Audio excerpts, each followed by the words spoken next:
Happy Sunday from the hot tub. We'll do a hot tub poolside chat about a book I am reading right now, almost done, from Trevor Noah, called Born a Crime.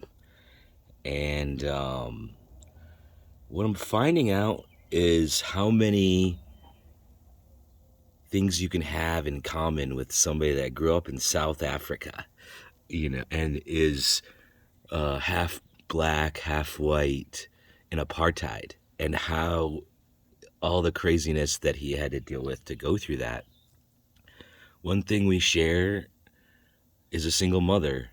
And she's not single anymore, but up until our younger years, we both had single mothers, and how great they are, right? And how lucky we are to still have them around, and all of that. But the theme that I kind of think we need to pick up and take ahead, the theme of maybe Trevor's book and what he's doing with his actions, is let's pick it up, dust ourselves off, figure out where 40 years ago we went wrong, because I think it's 40 years ago we went wrong, guys.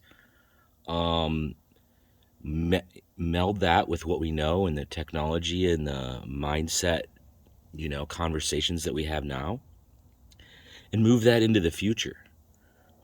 We've got to pick ourselves up, dust ourselves off, look back, and say, what happened here? Like, what happened? Like, we're on the ground, folks. It's a crazy world. As much as I want to stay positive, and as much as I count daily the blessings as I'm sitting in my hot tub that I have, the more I feel and compelled that me having this luck puts me in a place to, hold up a mirror on myself saying, Harlie, who can you help? How can you help? What can you help? I have a limited amount of resources. I'm just but one man, but I have a voice. I have a mother. I have a father. I have a family. I have their story, and so do you.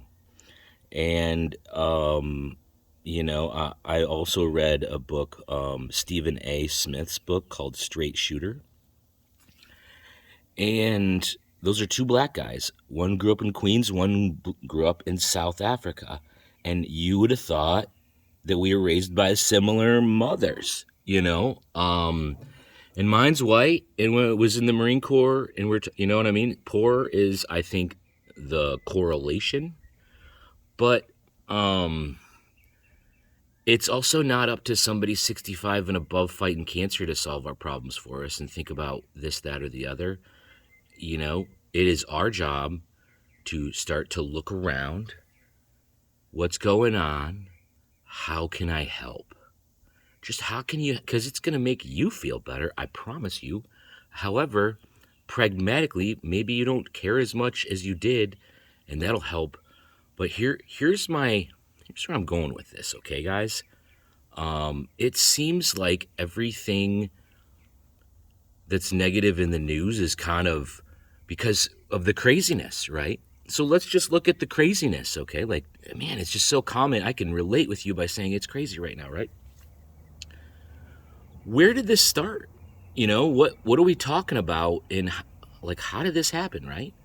And over again, I'm getting from people that are, over 60, maybe even over 70, saying this started in the 80s. This started, they didn't necessarily put the correlation together because they're not talking to each other. But one person said, well, when you take the support structure away in the 80s for all the mental and everything else, that's why in the 80s, right? So I'm doing an autopsy here. It's not politics.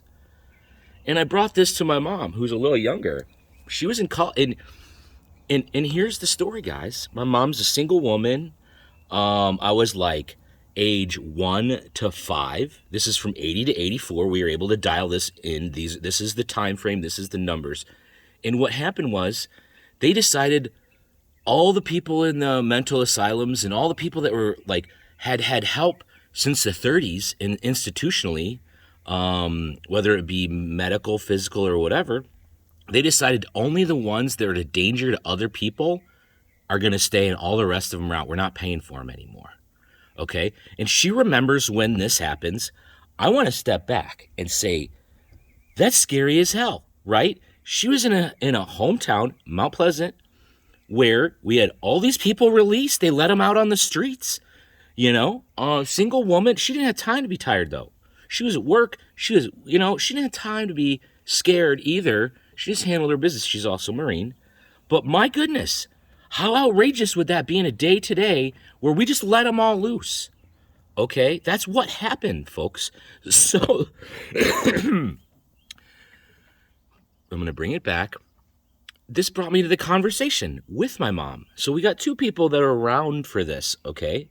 And my mom would, to scrape together money, had no car, had me, would go to Judy Bowman's house, clean her house, borrow her car, run all of her own errands.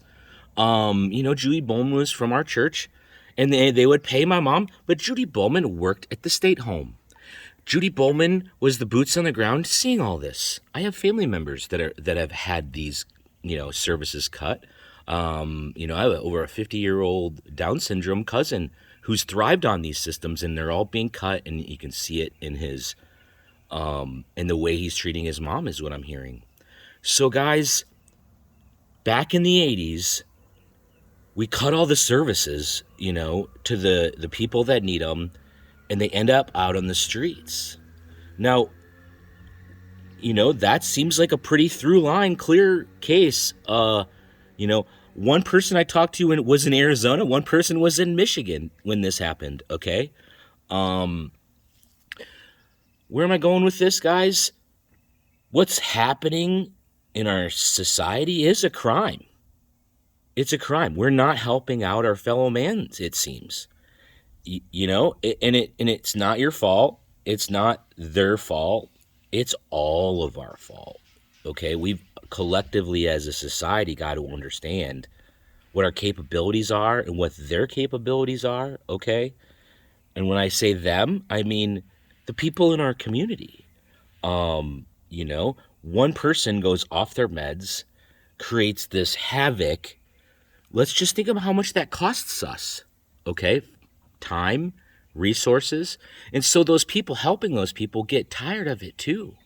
Those people helping those people are tired of getting their resources cut. We want to push all these resources towards banning guns, but why don't we want to push resources towards the problem that's happened 40 plus years ago? Seems very, very clear that we're just saying we're not, you can't make me do anything, and we're not going to help. Like, it's kind of wacky. I'm listening to a podcast today. I live in Tucson. It's about the Phoenix homeless encampment. And guys, what I'm hearing is crazy. And to take the other side of an argument, the ACLU came in and said, you can't clear out these homeless encampments because you can't terrorize folks in their home.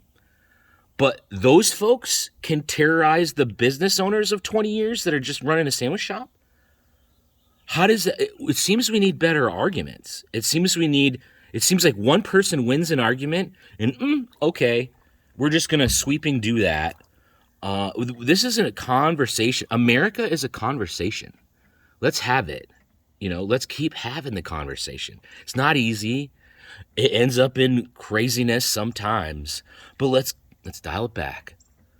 Next time you're getting crazy on the Sunday morning after watching the news or hearing a podcast about homeless encampments, take it back down to your late night DJ voice and talk to yourself saying, man, what can I do? What can one man like me do? Well, I can start an organization. I can use my voice. There's a lot of things we can do, and you're going to see what's happening. I've been thinking about this for a while, but, what has helped me is reading a few books, reading some biographies, Teddy Roosevelt, people that are still alive. Trevor Noah and Stephen A. Smith are still alive.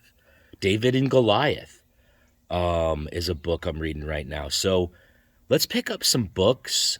It'll help you feel better. but I think it'll help give us ammunition to combat the craziness and maybe give us some ideas, and share back with me, guys. I'm feeling like we need to have news, but we need to have positivity and we need to be real with each other. This is a bootstraps kind of moment for us all in the world. We, no matter how comfortable you are right now, are you really truly sound and game for the next 10 years? You know, and so we've got to figure out the homeless situation. We've got to figure out how to talk to each other. We've got to figure out how to care for one another again. Okay, that's what it seems like to me. So pick up a book this week. Pick up two. I challenge you. I can't read. I literally cannot read a book like this, but I listen. I watch some documentaries on our healthcare. There's a good one about New York City healthcare folks. Watch somebody get rolled into the ER, and then imagine in your head how much money that costs. That one, a lot of times homeless person. Okay, thousands, hundreds of thousands of dollars in medical expenses rolling in right there, guys. Can we have prevented some of that by not kicking them out on the street? Right? We know the answer because all the other countries in the world have an answer except us. All the other countries in the world that are civilized as us treat their people, even in prison, better. It just seems like we don't care. It seems like good folks don't care about the end of anything past the end of their nose right now. And that's the only way out. It's the only way out. We got to stop acting criminal towards each other. All right. Love you all. And pick up a book, share it with me, tell me what you like.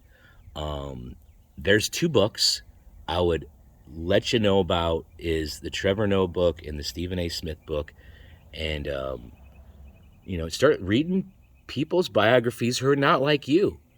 And you might find out, oh my goodness, like we're brothers from another mother, those two guys. I bet you our mothers are up in heaven,